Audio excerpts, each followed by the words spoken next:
Welcome back to the Drowned City Theorycrafting. I'm rather incoherent, and it's time to get started on the new investigators.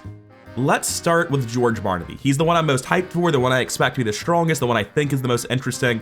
And I want to start with his card pool. I think that's how I start to build my understanding of characters the most. It's not with anything on the front, it's with what cards they get. George is a deck size 35, which implies he's either got a lot of draw or a very powerful ability. The answer is both, by the way. His deck building options are Survivor 0 to 5, Neutral 0 to 5, and then 10 other level 0 Seeker and or Rogue cards. Level 0 Seeker is one of the strongest card pools in the game. Level 0 Rogue has Faustian Bargain and I'm sure many other cards. And it's a very, very good card pool. Survivor 0 to 5 is incredible at this point, and filling out your extra 5 cards with the Seeker Rogue access is no problem. Coming back up to George Barnaby, the lawyer, he's a civic drifter. He has 2 head, 4 book, 3 fist, 3 foot. When I first saw this stat line, I thought it was pretty terrible. It might be Bob Jenkins' stat line. It's pretty close. I'm pretty sure they're the same stat line. However, this stat line is really, really workable in Survivor 0 to 5. It's very different from Survivor 0. First of all, for the Mythos phase, we have access to Sparrow Mask. That is 4 or 5 Mythos. Suddenly, we're perfectly fine. However, this is a character that's going to want to play a discard archetype for reasons we'll enter into shortly, which gives us access to Cornered, and that gives us +2 to any stat at the cost of discarding something in our hand, which we will shortly cover is not even a cost in George. So while this stat line isn't very optimized at a glance, it's sort of a lot like Father Mateo, where it turns out having a relatively suboptimal even spread of stats, combined with Cornered in this case as opposed to Favor of the Sun, is going to let us pass pretty much any test, build for pretty much anything, and if you want to play George as a flex, I think that's very viable, though for reasons I'll get into, I do think he's best off as a Kluver. He's got a perfect 7/7 split of Soak, which in a post in the thick of it world means he's 6/6 just like everyone else, and now we can start covering his incredibly difficult and powerful ability.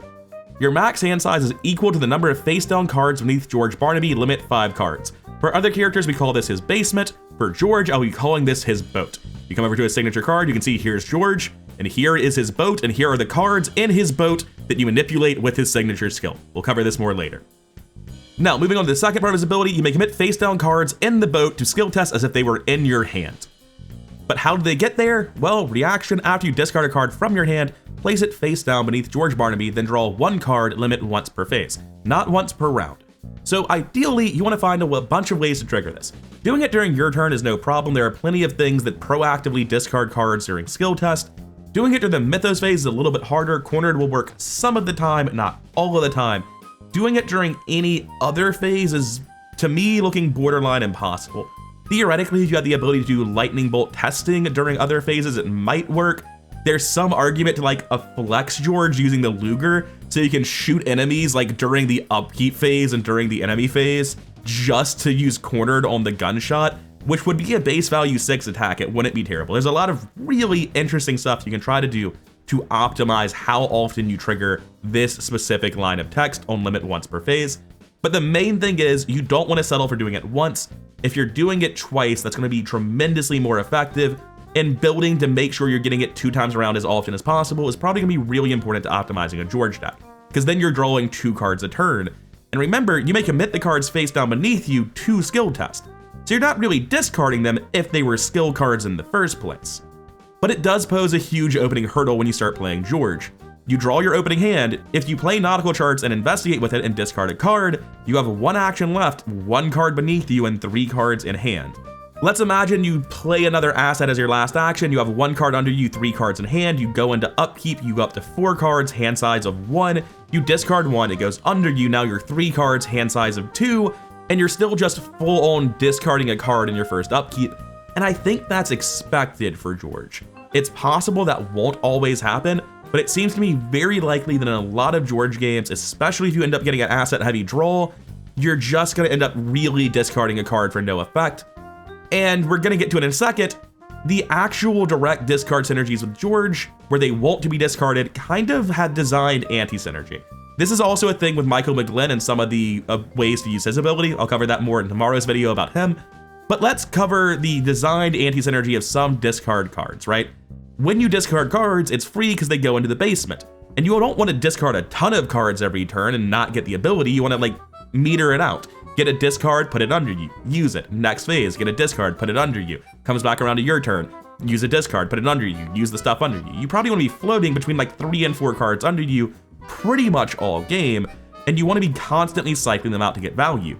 So the issue with a bunch of really good discard cards that are down here in the side deck, Improvised Shield gives you infinite health soak at the cost of a hand slot. Profane Idol, infinite horror soak at the cost of an accessory slot. Winging It, +1 book value effectively tests for 2 clues. These are all really good things that want to be discarded because you played them from the discard pile. But wait, the boat is not the discard pile, and they don't commit for icons, so you cannot get them out from the boat if you put them there aside from drawing your signature weakness. So a lot of cards that really do want to be discarded don't ever want to go into the boat. And I actually find that to create really clunky opening draws. I haven't gotten to play George yet, but I did a while of just like testing opening hand simulators.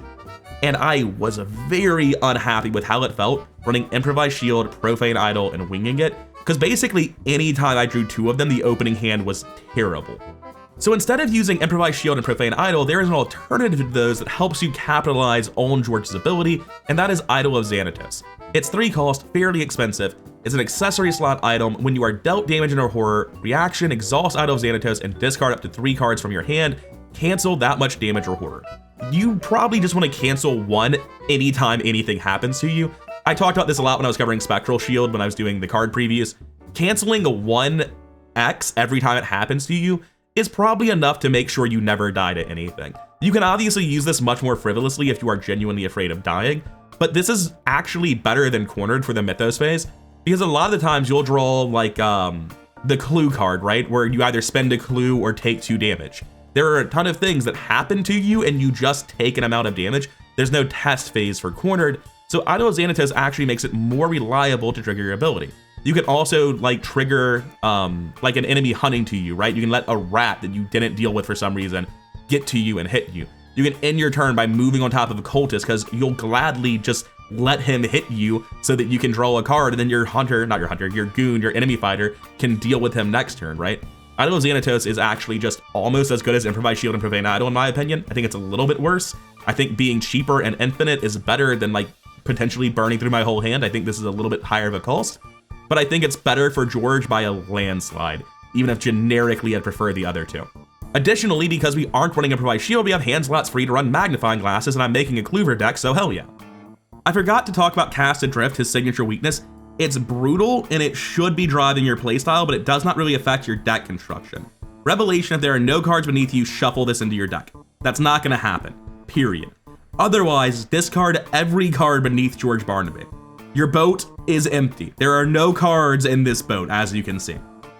This is brutal if you're playing with 5 cards under you. Absolutely fucking destroys you. However, when you draw this, you get to put a card underneath Barnaby immediately. This does not say discard your hand. This says discard a lot of shit. If you are constantly playing between 2 and 4 cards and trying to stay on the lower end of that, this will never hit you that hard, which is why it's important that you get all your assets out as fast as can and play a high tempo game where you keep dumping your hand into things. It's also why I really want a bunch of skills that directly proactively go off immediately. It's part of why I feel more comfortable with Clover, is because I don't want to put brute force under the boat and keep it there waiting for an enemy to need it. I want to throw a clue card under there and use it immediately to play around Cast Adrift as much as I can. If you are at high card counts under the boat, Cast Adrift is terrifying, but tempo is typically better anyway when given the option of just waiting around to use resources slightly more efficiently or going fast as hell. So try to make your George decks more single-minded and faster to play around Cast Adrift. This card can really devastate you if you aren't prepared for it, but I genuinely think it's not that bad if you're playing around it. It's going to hurt, but there are worse signature weaknesses, and George looks so strong in spite of this. And I will quickly cover the rest of the stuff down here in the side deck. It's only a 26 experience deck core. Last Chance 3 is obviously incredible. It's never going to have that many cards in your hand, so it's always going to be committing for a lot of icons, drawing 2 cards if you succeed. And that's just good. However, I wouldn't count it as the deck core. You want a lot of skills, Perception's very good. It's in my starter deck that I'm about to show off, but I wouldn't put it in a final deck. There's just too much competition, and I only have 1 Sharp Vision. That's how high the competition is. So the second Sharp Vision's also down here. All of this is stuff I desperately want in the deck. I really want a crazy high skill density, but let's get into the deck and talk about why it didn't make the cuts. So first and foremost, nautical charts is the bread and butter of the deck. We have Magnifying Glass, Milan, and Carlisle to get lots of passive bumps to our book. Nautical charts allows us to once a turn get +1, get an extra clue if we succeed. At 8 book, you're damn likely to succeed on any difficulty. And then this is also triggering your discard for the round, getting something under you, getting you value in that way. This card really doesn't have a discard cost in George, especially with high skill density. Next up, we have Gift of Nodens. Again, we want a really high skill density to constantly be putting skills under the boat. Gift of Nodens allows us to play those skills a second time at the low cost of, get this, putting a skill under the boat. It's really all feeding back very effectively in George's kit. He works very well with all of this stuff, and you want a high skill density to do it. I honestly am not happy with only having 12 skills here, but the issue is I desperately want some of these experienced assets. Cornered gives you +2 to any test. Sure, you don't need it for book, maybe it's cuttable. If someone told me they were cutting Cornered for 1 sharp vision, 1 perception, I wouldn't even blink. That sounds reasonable to me. But I want more hits for discarding early, right? You need to draw an opening hand and be able to discard stuff. And if you don't have that ability, right? Like if you can play Cornered or nautical charts and then investigate and discard a card, you're in a good spot. But if you do not have the ability to trigger a discard at turn 1, that actually really hurts. That means you're discarding an extra turn or an extra card in your first upkeep turn, right? So it's not that I think Cornered is necessary for Mythos Resilience. It's very good for Mythos Resilience, very good for triggering your ability more often, very good for passing scenario test. The real reason you need this is for consistency in drawing a discard effect during your first turn. We're running Sparrow Mask. It's just inherently great in every single survivor. Probably a little bit worse with Idol of Xanatos, but again, I don't recommend canceling all of the damage and horror every time anything happens. I just recommend canceling 1. And sure, sometimes like with the Cultist example, the Acolyte example, it won't be able to trigger the Sparrow Mask, but that's fine. 1 of Charisma because you need both Milan and Carlisle. I'll cover Carlisle. I'm used to this guy already.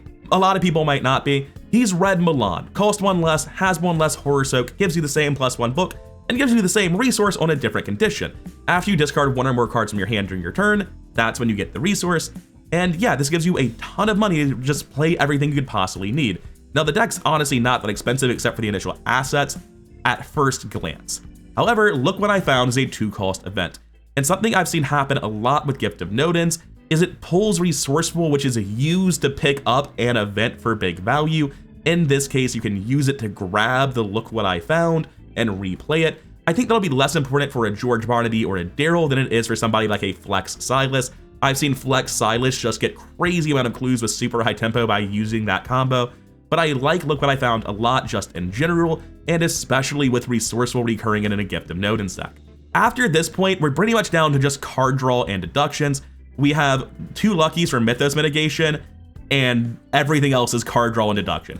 Deep Knowledge, draw 3. At a Crossroads, draw 3. Live and Learn. I did not just fail that nautical charts deck. Go again, get 2 clues. Contemplative, it's red deduction. Deduction, it's yellow deduction. Resourceful, it's going to pull either card draw or deduction, or look what I found, which is 2 deductions. We have Sharp Vision, it's only a 1 of, and that's because you can't commit it to a nautical charts test and it costs experience. It's still a great card, it's just slightly more inflexible than a lot of the other stuff we're running. Unrelenting, draw 2, everyone knows this one. And that's really it, right? You just want a ton of deductions, clue compression, and card draw to find not only all of this, but consistently get the assets you need to do your job. I will also say I think At a Crossroads is an incredible card in George, because when you hit your opening hand, you can give At a Crossroads away to somebody else, and it doesn't cost you an action, which is the one way to like semi-reliably not discard a card during the first upkeep, is to either have multiple skills you commit instantly, which can feel a bit bad for like future turns on making sure you're optimizing your ability and discarding something that is a skill to the boat every turn. But At a Crossroads has no downside. You just give it to a teammate, they're thrilled about it, you don't have to discard. It's just very, very good in George on top of already being one of the best draw cards in the game. And the whole deck's very, very strong. It's super durable because of Idol of Xanatos and all the consistency around finding it. You have plenty of like disposable assets because of your multiple allies, your Sparrow Mask, your Cornered, your Magnifying Glasses. It feels like this just gets an insane number of clues and is durable enough and good enough at test that it's like, I couldn't fathom George being less than A tier, right? He's an incredibly good investigator. For anyone who's wondering what I'd be putting Last Chance in over, since I said I would get it after 26 experience, it would actually be over Deep Knowledge. It's less draw, but the fact that it is a red skill is very important. You cannot play Deep Knowledge as a fast action from under the boat. You can do that with Last Chance. You cannot recur Deep Knowledge with Gift of Nodens, but you can do that with Last Chance. This is a deck where Last Chance 3 is a direct upgrade to Deep Knowledge and makes the deck a lot better. Now, coming down to the level 0 deck, a lot of the same stuff is going on. I'm taking In the Thick of It, not for Charisma. I'm still running both of these allies. I'm just a bit sad about it. Instead, I'm doing it for 2 copies of Unrelenting and 1 copy of At a Crossroads. Unrelenting is just such an incredibly good card. You want a really high skill density because there's no way you're reliably hitting discards without 2 copies of Cornered. I considered using In the Thick of It for 1 copy of Cornered instead of Unrelentings. I feel like this is just better. I really want to get like another At a Crossroads, a Charisma for these guys, and 2 copies of Cornered as fast as physically possible. I think this is just the best 3 experience on the starter deck, but it's hard to say. The new cards are basically, because we don't have Nodens, we don't have Cornered, we have a couple new level 0 slots, we're just filling them out with good skills. Perception is draw a card, +2 to a test, very good. Unexpected Courage is just +2 to something at some point, great to throw in the boat and use for later. And then Take Heart is maybe a little bit worse in George generally. When I get Cornered, I will be upgrading Take Heart into Cornered, with the idea being that instead of failing the test, now I can use Cornered to pass the test instead of getting Take Heart value. I will also note, George's ability does not specify that you have to commit them to your own skill test. You can put Take Heart in your boat and give it to someone else if you wanted to. And as this is a pure Kluber deck, you likely have a bodyguard with you to give the Take Heart to when they inevitably fail their foot test because they're a guardian. And I think this is just a really, really strong level 0 deck. Like yesterday I was talking about how Bob functions and is good enough at level 0 now. This is not good enough. This is great. This ability is so much better than what Bob is doing. Even if you're just overdrawing an upkeep once a round, you're still drawing 1 card a turn, right? If all you do is overdraw every upkeep phase, you are still Harvey Walters with 1 less book. And don't get me wrong, that's a pretty big downgrade from Harvey Walters. There's conditions on this, but very genuinely, I think this deck is going to blow Scenario 1 out of the fucking water. I am so hyped to play Kluber George. However, we're not even close to done. We have several other decks to talk about, though I won't be showing starter decks for all of them. I discussed discard Kluber George enough to make a case for why I think it's so powerful. It's just got a ton of free discard synergies because you're just replaying the skills anyway, a ton of recursion with Gift of Nodens, a ton of just reliability on skills with Cornered and Sparrow Mask, a frankly insane amount of draw and clue compression with a stat line to utilize it. This looks really strong to me. Like high A tier is my minimum expectation, and if this guy breaks into S, I wouldn't be surprised. I'm very hyped for this. But this is not the only deck I'm showing. I am going to show the early George decks very briefly from back before we had seen the full card pool, when there was no Gift of Nodens, no Contemplative, no Last Chance 3. And I think these old Dark Horse decks, at least the Kluber one, really don't have much merit. Kluber Dark Horse George, like what are we doing with Mariner's Compass instead of running a Nautical Charts? This is a bad idea. This deck is directly optimized by becoming a discard George. I don't even feel the need to talk about this. But Dark Horse Flex, now that's something that has merit. Because sure, Mariner's Compass is almost a direct downgrade from Nautical Charts, but Nautical Charts is more expensive, it doesn't synergize as well with Fire Axe, and Fire Axe is just sort of the best weapon Survivor has access to. As George, if you swing and spend 1 resource on this, your value is 3 + 2 is 5, you can corner literally any card to go up to 7, and then if you miss, you can still swing at 5. That's not terrible. He can reliably flex with the Fire Axe. Is it incredible? No, but it's probably good enough. And he can hit for 3 by brute forcing somebody. Again, brute force, cornered a card that's swinging at, it's not really +3 because you have to succeed by 2 or more, but it's still swinging at 6 for 2 damage, which are just main fighter numbers. It's not reliable enough. Sorry, it's swinging at 6 for 3 damage, which are just main fighter numbers. That's like Roland shooting with a vicious blow, right? You can actually do a pretty good flex job as George Barnaby, and I think doing it's largely reliant on the Fire Axe. And the reason I think that is because here is what I came up with when I was trying really hard to make a flex discard George Barnaby, and Handhook has no right being in this deck. I've been pleasantly surprised by Handhook as a janky event, where it is 0 cost, discard 2 cards, fight for 2. Like that has actually been doing a surprising amount of work in a flex Silas and Innsmouth, and I've been shocked by it. However, the problem quickly becomes when you start looking at flex George, Well, this Kluver deck I had 35 incredible cards in it for fairly little experience, and a laundry list of incredible cards that didn't make the cut. The cards you have to cut to fit down into a discard flex archetype feel absolutely brutal. Every single card missing from this deck on the Kluver half hurts like hell. And yes, you can flex fight now. Yes, this deck is cool. And yes, you can absolutely make something like this work. But if I were playing like a 2-player double flex game, I would not want to bring this because it really is just brute force and fire axe. I like long shot as well, but I need the fire axe for that to be remotely useful, right? Permanent Dark Horse is a huge part of why this deck feels viable because it's boosting your base fist by 1 to make you more reliable, make you not have to worry about killing rats very much. But the reason this deck hurts so much is because in terms of consistency for being able to immediately fight, which I think is very important for flex characters, at a 35 card deck, I just don't feel like it's there.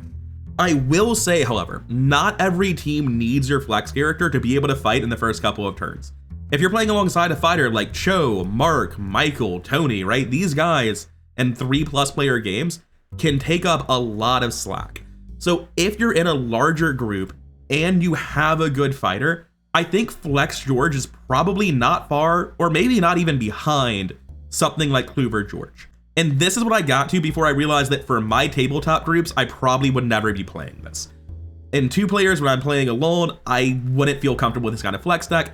And in 3 players, I don't trust, like my table's gotten really bored of all the good fighters. This is not a diss to them, but we're just tired of good, boring, generic fighters. So we keep playing really bad shit. So as a result, if I show up with a flex that's not consistent on turn 1, I'm worried that our fighter is going to be the most deranged shit in the world. They're going to show up with a Runic Axe Akachi using Spectral Shield for infinite soak. I'm like, yeah, but what about the part where you kill guys with it? And they're like, yeah, what about that part? You're here to flex, do something.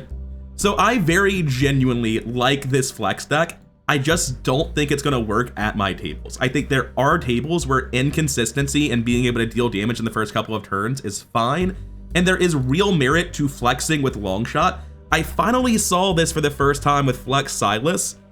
Somehow, in like years of playing Longshot now, we just haven't seen anyone give Longshot to somebody else. Just very consistently. If someone played Longshot, they were like the main fighter Hank. I'm like, fuck no, I'm not gonna give you the brick. You're gonna miss with it. I'll kill him with the brick next turn. But if you find yourself playing a Flex with a Longshot, your fighter will frequently have a 45 or a machete or something weak and that deals 2 damage in their one hand, and they're fighting a 3 health guy, and you throw a brick at the guy because you're adjacent at least to the fighter's location, and that's hugely helpful. That's just as good, better even, than attacking them yourself for the last point of damage.